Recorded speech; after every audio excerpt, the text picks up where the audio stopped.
మీ శ్రేయస్సు కోసం చేసే పూజలు హోమాలు యజ్ఞాలు ఇప్పుడు ఒక్క క్లిక్ దూరంలో వేదమందిర్.com. అందరికీ నమస్కారం. సుమన్ టీవీకి స్వాగతం. నేను గీతాంజలి. జూన్ 2వ తారీఖు నుంచి గురు మార్పు. ద్వాదశ రాశుల వారికి ఈ మార్పు ఎలాంటి ప్రభావాన్ని చూపిస్తుంది, వారు ఎటువంటి పరిహారాలు చేసుకోవాలి, ఎటువంటి ఫలితాన్ని పొందుతారు, వీటి గురించి వివరించేందుకు ప్రస్తుతం మనతో పాటు ఉన్నారు ప్రముఖ ఆధ్యాత్మికవేత్త ప్రవీణ్ గొల్లమూడి గారు. వారితో మాట్లాడి మరిన్ని విషయాలు తెలుసుకుందాం. గురుగారు నమస్కారం అండి. నమస్కారం అండి. గురుగారు, జూన్ 2వ తారీఖు గురు మార్పు వల్ల ద్వాదశ రాశుల వారికి యోగాలున్నాయి, అవయోగాలున్నాయి, ఇలా మాట్లాడుతూ ఉన్నారు.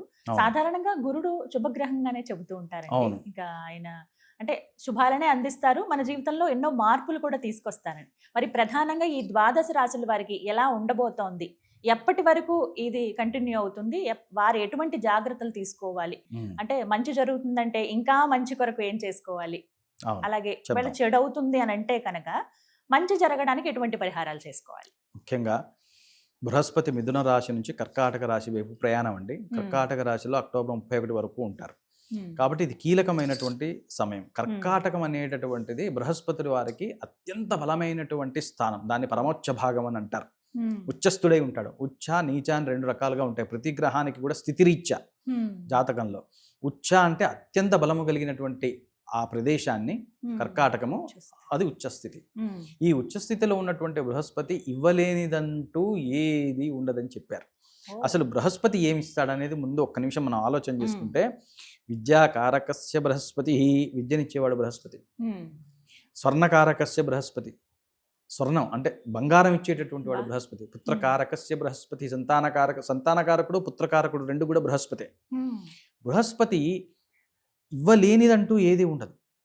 ఒక చోట ఒక డేంజరస్ కాంబినేషన్ ఉంది. ఆ డేంజరస్ కాంబినేషన్ వల్ల మనకు ఒక యాక్సిడెంట్, ఒక శస్త్రచికిత్స, సీరియస్ ఇల్నెస్ లేకపోతే ఒక డౌన్ఫాలో ఉన్నప్పుడు ఆ కాంబినేషన్ని కనుక బృహస్పతి తను చూసినప్పుడు దృష్టి ద్వారా, లేదా ఆ కాంబినేషన్ మధ్యలో కూర్చున్నప్పుడు అదంతా కూడా దానికి ఉన్న పాయిజనస్ అంతా పోతుందని చెప్పారు.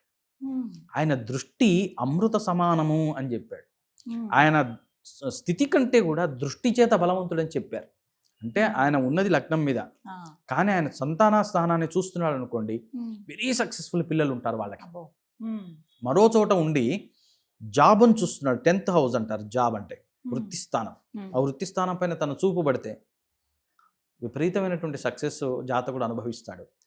అట్లాగే ధనస్థానంలో బృహస్పతి లేకపోవచ్చు, వేరే చోట ఉండి ధనస్థానాన్ని చూశాడు అనుకోండి, అఖండమైనటువంటి ఐశ్వర్యం పడుతుంది బృహస్పతి చూస్తే అనేటటువంటిది మనకి ప్రమాణం, జ్యోతిష్య ప్రమాణం. ఇట్లాంటి బృహస్పతి ఒక్కొక్క చోట ఉన్నప్పుడు ఒక్కో రకంగా ప్రవర్తన చేస్తూ ఉంటారు. వృషభ రాశి వారికి ధనస్థానంలో నుంచి తప్పుకొని ఆయన దీంట్లోకి వస్తున్నాడు, తృతీయంలోకి వస్తున్నాడు. అదేవిధంగా ఏలినాటి శని వాళ్ళకి ఈ భయం ఏమీ లేదు, వాళ్ళకి ఏకాదశంలో శని నడుస్తున్నాడు. ఇప్పుడు ఇబ్బందికర వాతావరణం ఏం లేదు వృషభ రాశి వారికి. కానీ బృహస్పతి న్యూట్రల్లోకి వెళ్ళిపోయాడు, 3rd హౌస్ కాబట్టి పరాక్రమ స్థానం అని అంటారు.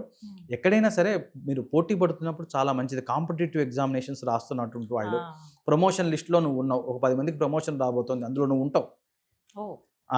అట్లాగే 3లో ఉన్నటువంటి బృహస్పతి ప్రమోషన్స్ ఇస్తుంటాడు, హైక్స్ ఇస్తూ ఉంటాడు, ధన సంబంధమైనటువంటి, ఎందుకంటే ద్వితీయం ధనం నుంచి 2లో ఉన్నాడు కాబట్టి మంచి ఫలితాలే ఇస్తాడు. వృషభ రాశి వారికి కూడా ధనకనక వస్తు వాహనాలకి ఏ రకమైనటువంటి ఇబ్బంది లేదు. ఒక్కటే వృషభ రాశి వారికి ఈ మైండ్ సెట్లోకి వచ్చేస్తారు, ఎంత సంపాదించినా ఎంత ఎత్తుకెదిగినా ఏంటి ఇంట్లో ప్రశాంతత లేదేంటి అనేటటువంటి పరిస్థితి వృషభ రాశి వారికి కొద్దిగా నడుస్తోంది. కాబట్టి దాన్ని కూడా కొంతవరకు భరిస్తే మీకు ఒక 6 నెలలు 7 నెలల తర్వాత నుంచి మళ్ళీ మంచి రోజులు ఉన్నాయి, ఇబ్బందికర వాతావరణము కాదు. తర్వాత వీరు చేసుకోవాల్సినటువంటి పరిహారాలు ఏంటంటే, మీ రాశి వృషభ రాశి, దానికి ఆధిపత్యం అమ్మ, శుక్రుడు అంటే అమ్మే. కాబట్టి ఎక్కువగా లలితా పంచరత్నం చదువుకుంటుంటాం, అష్టలక్ష్మి స్తోత్రం ఎక్కువగా పారాయణ చేయటము, ఈ రెండిటి వల్ల కూడా ధనాదాయము ఎక్కువగా పెరుగుతుంది. ఇంకొకటి గుర్తుపెట్టుకోవాలి, వృషభ రాశి వారికి విలాసాలకు ఖర్చు చేయకండి. 2.5 ఏళ్ళు అయితే మీకు ఏలినాటి శని మొదలవుతోంది, దాన్ని దృష్టిలో పెట్టుకోండి. ఇప్పుడే దృష్టిలో పెట్టుకొని కాస్త డిపాజిట్ దక్కించుకోవటము, ఇక్కడ ఉంటే దాచుకోవటం చేయండి. విలాసాలు పెట్టినా వీళ్ళు వృషభ రాశి వారి పరిస్థితి ఎట్లా ఉంది అంటే, డబ్బులు లేవురా అన్న ఇంట్లో ఎవడు మాట వినట్లా, లేవురా అంటే వినిపించుకునే వాళ్ళు ఈ రకమైనటువంటి పరిస్థితిలో వృషభ రాశి వారు ఉన్నారు. కాబట్టి అమ్మ అనుగ్రహం కావాలి మీకు. తప్పనిసరిగా మీరు ధన సంబంధమైనటువంటి ప్రొటెక్షన్ కోసం లక్ష్మీ సంబంధమైనటువంటి పూజలు, లక్ష్మీ సంబంధమైనటువంటి దేవాలయాలకు వెళ్తూ ఉండండి. చాలా బాగా ఉంటుంది లైఫ్.